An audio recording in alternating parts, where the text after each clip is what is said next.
The email subject line read, "Team restructuring, mandatory meeting 2 p.m. When your boss schedules an emergency meeting and brings in a cocky 24-year-old digital transformation expert to replace you, you might think your career is over.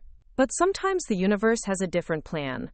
Sometimes that expert survives exactly 6 hours before your boss is literally begging you to come back. Before we jump back in, tell us where you're tuning in from. And if this story touches you, make sure you're subscribed, because tomorrow, I've saved something extra special for you." I stared at my computer screen, the cursor blinking mockingly in the empty document where my resignation letter should have been. 3 years of building the entire digital infrastructure for Meridian Financial from the ground up, and this was how it ended. Not with recognition, not with a promotion I'd earned 10 times over, but with Marcus Webb strutting into our conference room like he owned the place. The meeting had been brutal in its efficiency. Our CEO, Richard Pemberton, had barely looked at me as he introduced the future of our technology division. Marcus was everything I wasn't. Young, loud, and armed with an MBA from some prestigious school that apparently mattered more than the fact that I'd single-handedly prevented 3 major system crashes in the past year alone. "Elena's done fantastic work," Richard had said, his tone suggesting the exact opposite. "But we need someone who can think bigger picture, someone who understands the modern digital landscape." I'd sat there, hands folded, watching Marcus nod along like a bobblehead, while spouting buzzwords about synergistic cloud solutions and AI-driven optimization protocols. The irony wasn't lost on me. Every system he was describing as innovative was something I'd already built and implemented. The difference was, I'd built them to actually work, not just to sound impressive in PowerPoint presentations. The worst part wasn't even the dismissal itself. It was the way Marcus had looked at me during his presentation, like I was some relic from the Stone Age of technology. When he'd condescendingly asked if I had, quote, any questions about the transition, I'd simply smiled and said I'd need some time to process everything. That was 6 hours ago. 6 hours during which I'd watched Marcus attempt to log into systems he didn't know existed, using credentials he didn't have, to fix problems he couldn't even identify. 6 hours during which my phone had buzzed 17 times with increasingly frantic messages from Richard. But I'm getting ahead of myself. Let me take you back to where this really started.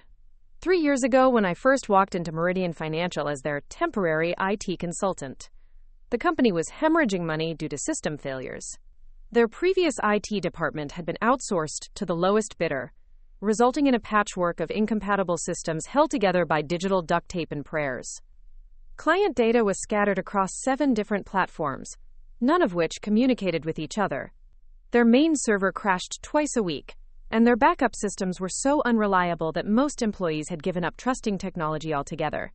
Richard had hired me on a 6-month contract to stabilize things while they found a permanent solution. What he got instead was a complete digital transformation that he'd never asked for and barely understood. Working 18-hour days from a windowless basement office, I rebuilt everything. Not just patched, rebuilt. I created a unified database architecture that seamlessly integrated all client information. I designed automated backup protocols that ran so smoothly, people forgot what system crashes felt like. I built custom security frameworks that turned us from a hacker's dream target into an impenetrable fortress. The crown jewel was something I called the Harmony Protocol, an AI-assisted system that predicted and prevented problems before they occurred. It monitored everything: server loads, user behavior patterns, security threats, even weather conditions that might affect our cloud infrastructure. It was so sophisticated that it could detect a potential system failure 3 days before it happened and automatically implement preventative measures. But here's the thing about building something revolutionary in silence. Nobody notices until it's gone. To Richard and the executive team, I was just the quiet woman in the basement who made sure the computers worked. They saw the results. 99.9% uptime, 0 security breaches, client satisfaction scores that went through the roof. But they never connected those results to the countless nights I spent fine-tuning algorithms and optimizing processes. When my 6-month contract ended, they offered me a permanent position, not as CTO, not as head of technology, but as, quote, senior IT specialist. The salary was decent, the benefits were standard, and the title was underwhelming. But I accepted because I believed in the work. I believed that building something meaningful mattered more than getting credit for it. That belief sustained me through 3 years of watching other people get promoted while I kept the entire company running from the shadows. 3 years of sitting in meetings where executives brainstormed innovative solutions that I'd already implemented months earlier. 3 years of training junior employees who were hired at salaries higher than mine because they had degrees from fancy schools. The breaking point came 2 months ago when Richard announced they were, quote, investing in senior technology leadership. I'd foolishly thought this meant my contributions were finally being recognized. Instead, it meant they were hiring someone to manage the empire I'd built, someone who would inevitably take credit for my work while earning twice my salary. The job posting appeared on LinkedIn before anyone bothered to tell me about it. Chief Technology Officer. Lead our award-winning technology division into the digital future. Award-winning. As if the technology had won awards by itself, without a human being pouring her soul into every line of code. Preparing and narrating this story took us a lot of time, so if you are enjoying it, subscribe to our channel. It means a lot to us. Now back to the story. I'd applied anyway, naive enough to think competence would triumph over politics.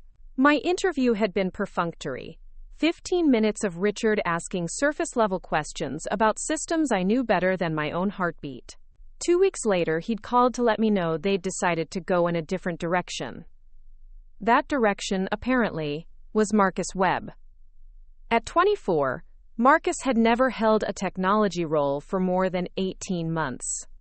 His resume read like a collection of buzzword bingo cards, led digital transformation initiatives, implemented cutting-edge solutions, drove innovation across multiple platforms.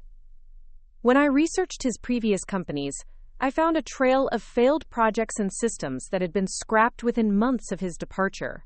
But Marcus had something I didn't: the ability to speak executive language. He could take a simple database update and make it sound like he'd invented the internet. He understood that in the corporate world, perception often mattered more than performance. The morning of our transition meeting, I'd arrived early to find Marcus already in my basement office, rummaging through my filing cabinets like he owned the place. He was wearing a $1,000 suit and an expression of barely concealed disgust at his surroundings. "Elena, right?" he'd said without looking up. "I'm going to need access to all your documentation, passwords, system architectures, the whole 9 yards. Richard wants a smooth handover." I'd watched him rifle through 3 years of my work with the casual indifference of someone who'd never built anything from scratch. "Those files are encrypted," I'd said simply, "and backed up to secure servers." "Yeah, well, I'll need the encryption keys too." He'd finally looked at me, his smile condescending enough to make my teeth ache. "Look, I know this is probably hard for you. Change always is. But Richard brought me in to modernize things.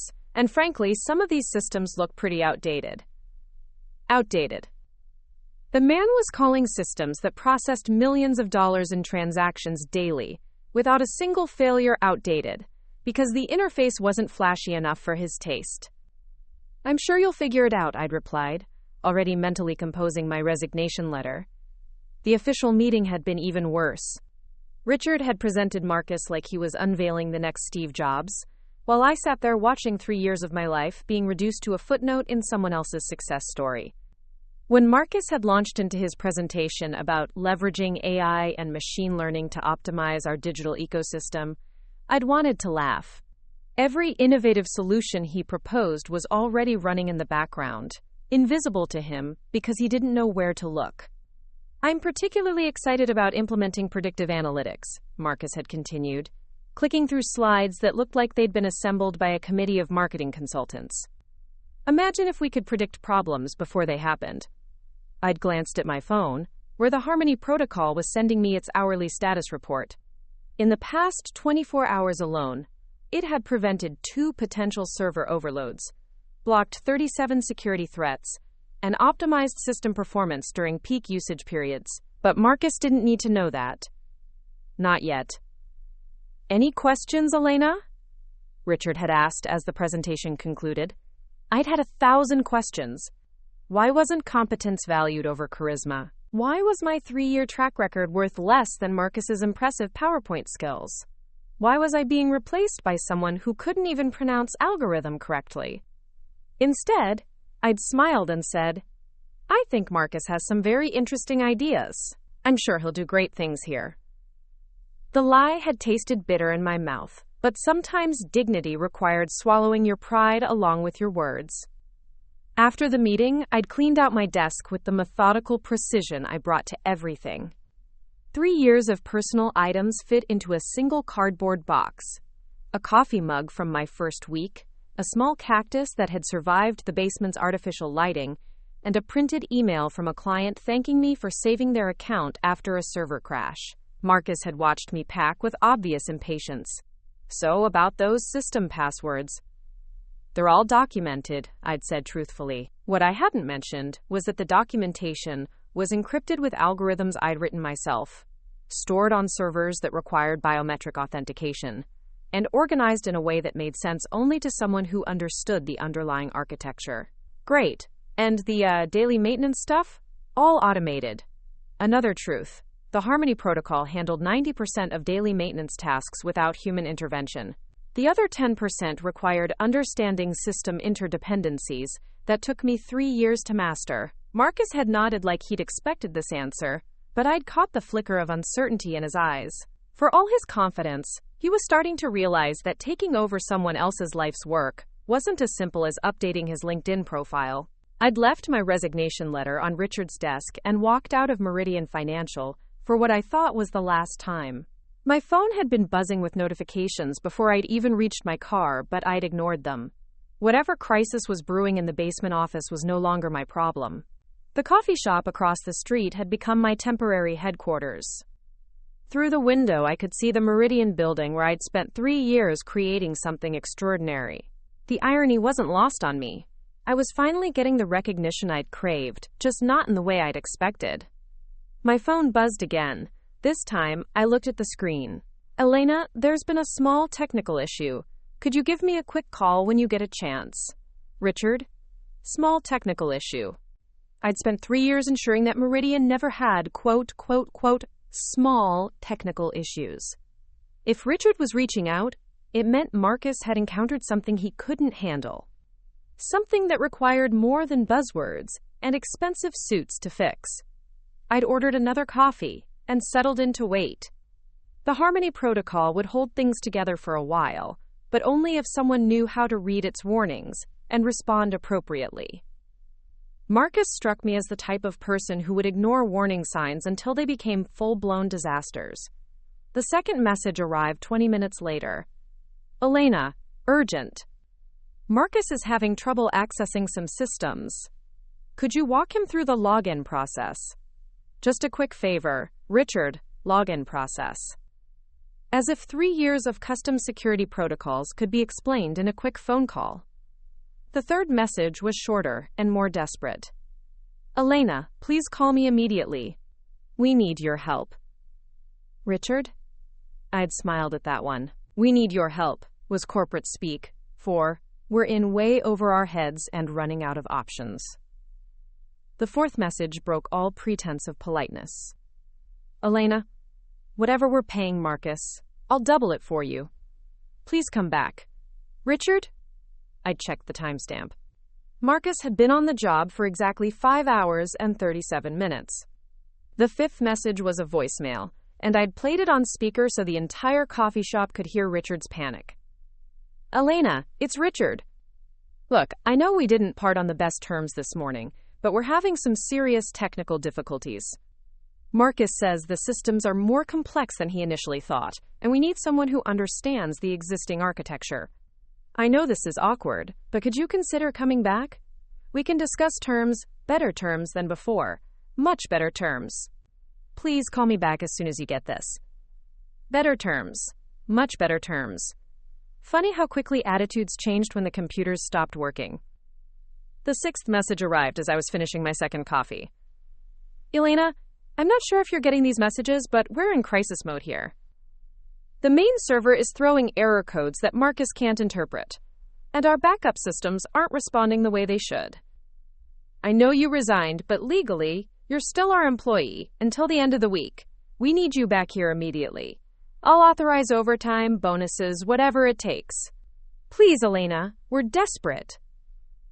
Desperate. There was something satisfying about hearing that word from a man who'd dismissed me as disposable just hours earlier.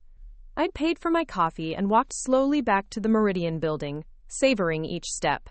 The security guard had looked confused when I'd badged in. Word of my resignation hadn't made it to his desk yet. The basement office was in chaos. Marcus was hunched over my computer, frantically clicking through error messages he didn't understand. His expensive suit was wrinkled, his perfect hair was disheveled, and his face was flushed with the kind of panic that came from realizing you were completely out of your depth. "Elena!" he'd practically shouted when he saw me. "Thank God you're here. I don't know what's wrong with these systems, but everything's going haywire. The main database keeps timing out, the security protocols are blocking legitimate users, and there's this weird AI thing that keeps sending me messages I can't decode." The weird AI thing was the Harmony protocol, trying to warn him about cascading system failures that his ham-fisted troubleshooting attempts were causing. I'd glanced at the monitoring screens and quickly assessed the damage. Nothing catastrophic yet, but Marcus had managed to destabilize 3 critical processes in under 6 hours. "What exactly have you been doing?"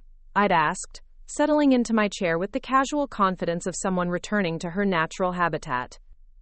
"Just basic system checks," Marcus had said defensively. "I was trying to update some of the security parameters, maybe streamline a few processes. But everything's interconnected in ways that don't make sense." Everything was interconnected because I'd built it to be interconnected. The Harmony protocol wasn't just a monitoring system. It was a living network that adapted and learned from every interaction. Pulling random threads without understanding the whole tapestry was like performing surgery blindfolded. "I see," I'd said, my fingers already dancing across the keyboard. Within minutes, I'd stabilized the failing processes and redirected the system load to backup servers. The error messages disappeared, replaced by the steady green lights that meant everything was running smoothly again. Marcus had watched me work with a mixture of awe and humiliation. What was I doing wrong? "You were treating the systems like they were separate entities," I'd explained patiently. "But they're not. They're part of an integrated ecosystem.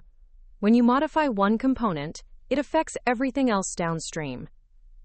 "Right," he'd said, nodding like he understood. "So these systems are more sophisticated than I initially realized." More sophisticated. That was one way to put it. Richard had appeared in the doorway, looking like he'd aged 5 years in the span of an afternoon. "Elena?" he'd said, relief flooding his voice. "I can't tell you how glad I am that you're here. I figured you might need some help with the transition," I'd replied diplomatically. "About that," Richard had shifted uncomfortably, "I think we may have been premature in our restructuring plans. Marcus has done excellent work today, but it's clear that these systems require someone with more specialized knowledge. Specialized knowledge. Corporate speak for the person who actually built everything." "I understand," I'd said, still typing as I fine-tuned the system parameters that Marcus had inadvertently corrupted. "These things happen. What I'm wondering," Richard had continued, "is whether you might consider staying on in a more senior capacity. Lead technology officer, maybe. With a substantial salary increase, of course." Lead technology officer. Not quite CTO, but better than senior IT specialist. And the mention of a substantial salary increase suggested that my resignation letter had accomplished what 3 years of excellent performance reviews hadn't. "I'll need to think about it," I'd said, though I'd already made my decision. Sometimes walking away was the only way to make people understand your true value. Marcus had cleared his throat. "If it helps, I think Elena and I could work really well together. She obviously has deep institutional knowledge, and I could bring fresh perspectives to our strategic initiatives." Our strategic initiatives. The man had been on the job for 6 hours and was already talking about strategy. "That's very generous of you, Marcus," I'd said, saving my work and turning to face them both. "But I think Richard and I need to have a more detailed conversation about roles and responsibilities before I make any commitments." Richard had nodded eagerly. Of course. Whatever you need. Why don't we meet first thing Monday morning to discuss terms? Actually, I'd said, glancing at the clock, why don't we meet now? I have some ideas about how to structure things moving forward. And so, 6 hours after walking out of Meridian Financial for what I thought was the last time, I found myself in the position I'd dreamed of for 3 years, sitting across from my boss, negotiating the terms of a job that finally matched my contributions. The Harmony protocol hummed quietly in the background. Its green status lights a reminder that some problems solve themselves if you're patient enough to let them. The Monday morning meeting changed everything, but not in the way Richard expected. I arrived at his corner office precisely at 8 a.m., carrying a leather portfolio that contained 3 years of documentation he'd never bothered to read. The sunrise painted the city skyline in shades of gold through his floor-to-ceiling windows, and for the first time since I'd started at Meridian, I felt like I belonged in that view. Richard looked haggard. Dark circles shadowed his eyes, and his usually pristine suit was wrinkled like he'd slept in it. The weekend had clearly been rough. I'd monitored the system remotely and watched as Marcus had triggered 2 more minor crises, each one requiring increasingly frantic calls to emergency IT contractors who couldn't make sense of my architecture. Elena, Richard said, gesturing to the chair across from his mahogany desk. I can't thank you enough for Friday. You saved us from what could have been a catastrophic situation. I settled into the chair and opened my portfolio. Richard, before we discuss my future here, I think you need to understand exactly what you've been paying me to maintain for the past 3 years. His eyebrows raised slightly. In all our previous interactions, I'd been deferential, almost apologetic about taking up his time. Today was different. Today, I had leverage. I pulled out the first document, a comprehensive analysis of system performance metrics since my arrival. When I started here, your technology infrastructure was costing the company approximately $2 million annually in downtime, security breaches, and lost productivity. Last year, those costs were down to less than $50,000. Richard leaned forward, studying the charts I'd laid out. I knew our performance had improved, but I didn't realize the financial impact was so significant. That's just the beginning. I produced another document, this one detailing client retention rates. Before I rebuilt your systems, Meridian was losing clients due to data security concerns and service disruptions. Since the implementation of my integrated protocols, client retention has increased by 43%. The revenue impact of that improvement alone is worth approximately $8 million annually. The numbers spoke louder than any buzzword-filled presentation Marcus could have delivered. Richard studied each page with growing amazement, finally understanding the empire I'd built beneath his nose. The Harmony protocol, I continued, has prevented an estimated 67 major system failures over the past 18 months. Each failure would have cost an average of $200,000 in lost productivity and emergency repairs. You do the math. Richard did the math. I watched his expression shift from surprise to something approaching awe. Elena, I had no idea the scope of your contributions was this extensive. Most executives don't, I replied simply. Technology infrastructure is invisible when it works perfectly. You only notice it when it breaks down. I pulled out the final document, a detailed analysis of Friday's events. Marcus's 6-hour tenure cost the company approximately $80,000 in lost productivity. He destabilized systems that handle millions of dollars in daily transactions. If I hadn't intervened, you would have faced a complete system shutdown by Monday morning. The silence stretched between us as Richard absorbed the full magnitude of what I'd been quietly accomplishing. Finally, he looked up from the papers. What do you want, Elena? I want the recognition I've earned, I said without hesitation. Chief Technology Officer, with full authority over all technology decisions. A salary that reflects the actual value I bring to this company. And I want Marcus reassigned to a role where his enthusiasm can't accidentally destroy 3 years of careful engineering. Richard nodded slowly. The CTO position? That's a significant promotion. Board approval, executive compensation package, the works. Then get board approval. Because, Richard, I'm not just asking for a promotion anymore. I'm telling you what it's going to take to keep me here. The confidence in my voice surprised even me. 6 months ago, I would have been grateful for a modest raise and a better title. But watching Marcus stumble through systems I'd built with surgical precision had crystallized something important. My work wasn't just valuable, it was irreplaceable.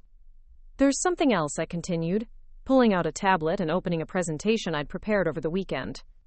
I've been developing next-generation protocols that could revolutionize how financial institutions handle data security and predictive analytics.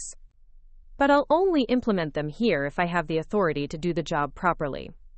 But I had time now, and more importantly, I had support. My phone buzzed with a text from my sister. How did the meeting go?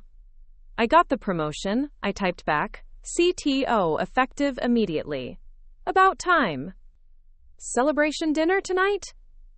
I smiled, looking around the basement office that had been both my prison and my laboratory. Definitely. I have a lot to celebrate. The following weeks transformed not just my career, but my entire relationship with work itself. Moving to the executive floor meant joining strategic planning meetings, where my voice carried real weight. Instead of being told what problems to solve, I was asked to identify opportunities for innovation. Instead of maintaining other people's visions, I was developing roadmaps for the company's technological future. The board meeting had been a formality. When Richard presented my track record and the potential of Harmony 2.0, the approval was unanimous. The board chair, a tech-savvy woman named Patricia Hendricks, had pulled me aside afterward. Elena, I've been advocating for stronger technology leadership for 2 years, she'd said. Richard finally made the right call. Don't let us down. I won't, I'd promised, and meant it. The mentorship program launched a month later with 12 junior employees from various departments. We met every Friday afternoon in a conference room I'd dubbed the Innovation Lab. The sessions weren't just about technical training. They covered everything from strategic thinking to communication skills to navigating corporate politics with integrity. The most important lesson, I told the group during our third session, is that good work speaks for itself, but only if you're in a position where people can hear it. Don't make my mistake of building in silence for 3 years. Document your contributions, communicate your value, and never assume that competence alone will get you recognized. A young programmer named Sarah raised her hand. But what if you're not naturally good at self-promotion? Some of us are more comfortable with code than with presentations. Then find allies who can help amplify your voice, I replied. Build relationships with people who understand your work and can advocate for you. And remember, there's a difference between self-promotion and professional communication. You're not bragging when you clearly explain the impact of your work. These conversations energized me in ways I hadn't expected. Watching junior employees gain confidence and develop their own innovations felt like the most meaningful part of my new role. I was building something bigger than systems and protocols. I was building the next generation of technology leaders. Harmony 2.0's beta testing began in the fall, running parallel to the existing systems while learning from every transaction, every user interaction, every security event. The early results exceeded even my optimistic projections. The system was identifying patterns that humans couldn't see, predicting market trends with uncanny accuracy, and optimizing performance in real time. But the real validation came from an unexpected source. Patricia Hendricks forwarded me an email from a competing firm's CTO, someone I'd never met but who had apparently been tracking Meridian's remarkable stability and growth. Whatever you're doing over there, the email read, you're setting a new industry standard. Our board is asking why our systems can't perform like yours. Would you consider consulting with us on infrastructure modernization? I forwarded the email to Richard with a simple note. This is what happens when you invest in the right technology leadership. His response came within minutes. Looks like we need to discuss your next performance bonus, and maybe start thinking about expanding your team. That evening, I stood in my new office watching the sunset paint the city skyline in brilliant oranges and purples. The view was spectacular, but it wasn't what made me smile. What made me smile was the knowledge that I'd finally found my place, not just in the company hierarchy, but in my own life. My phone buzzed with a text from Marcus, who had indeed thrived in his business development role. Landed the Harrison Industries account today, told them about our revolutionary AI systems. They're very impressed. I typed back, "Congratulations. Great work." It was true. Marcus had found his niche in client relations, using his enthusiasm and communication skills to showcase the technology I'd built. We made a good team now, each of us contributing our strengths to the company's success. The basement office had been converted into a server room, housing the expanded infrastructure that Harmony 2.0 required. Sometimes I'd visit, checking on the systems that had once been my entire world. But I didn't miss the isolation or the invisibility. I'd built something extraordinary in that windowless room, but I'd built something even better in the months that followed. A career that matched my capabilities, a team that valued my contributions, and most importantly, the confidence to never again accept being undervalued. The lesson wasn't about revenge or proving people wrong. It was about understanding your own worth and having the courage to demand it be recognized. Sometimes that meant walking away from situations where you weren't appreciated. Sometimes it meant coming back when the circumstances changed. But it always meant refusing to accept less than you deserved. As I gathered my things to head home that evening, I caught sight of my reflection in the office window. The woman looking back at me was confident, accomplished, and finally in control of her own professional destiny. She'd learned that sometimes the best way to get people to appreciate what you bring to the table is to take it away, even if it's only for 6 hours.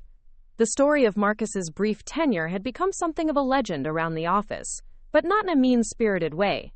It served as a reminder that expertise couldn't be faked, that institutional knowledge was valuable, and that the quiet people who kept things running deserved as much recognition as the loud ones who took credit for success.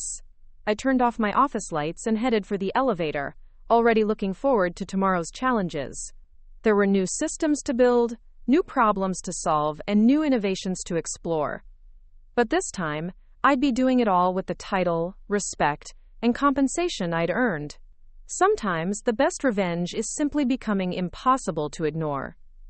Up next, you've got 2 more standout stories right on your screen.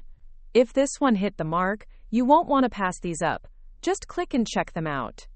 And don't forget to subscribe and turn on the notification bell so you don't miss any upload from us.